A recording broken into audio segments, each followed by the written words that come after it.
purpose of this series is to be able to edit and delete NS-managed objects. In the first part of the video, we decided to keep a reference to our NS-managed object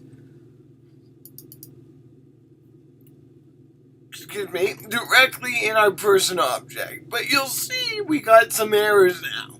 Because whenever we instantiate a person, we have to make sure we're passing in what? We have to make sure we're passing in a corresponding managed object. So let's head over to our table view controller.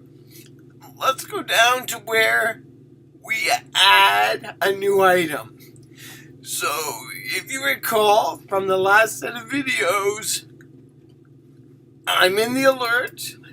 After the user clicks add on the alert, the thing we used to do was we added a real person to the list and we made an entity. Well, this is a little bit backwards because I need the entity before I need the person. So I'm going to do this in a two-step fashion. The first thing I'm going to do is I'm going to move all this person entity above. Whoops, I'm going to cut this out. And I'm going to move this above here so that we have the entity before we have to put it in the person. And now, if I'm going to remake the person, and you'll see that instead of having two properties, first name, last name, we now have three, first name, last name, and the managed object. So our first name will simply be what?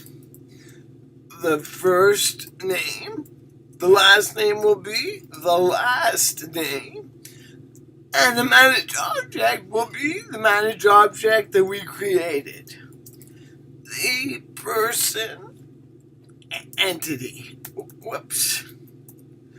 The person entity. Okay. What do we have here? We have to remember to properly set these up, and we should be good to go. What are we doing here? Let's look. Yes. Oh, I forgot the bracket. Boom, and there we go. Okay, so now we create the person entity first, and then we instantiate a person and save it in the list. So now we are saving the personal data anytime we save.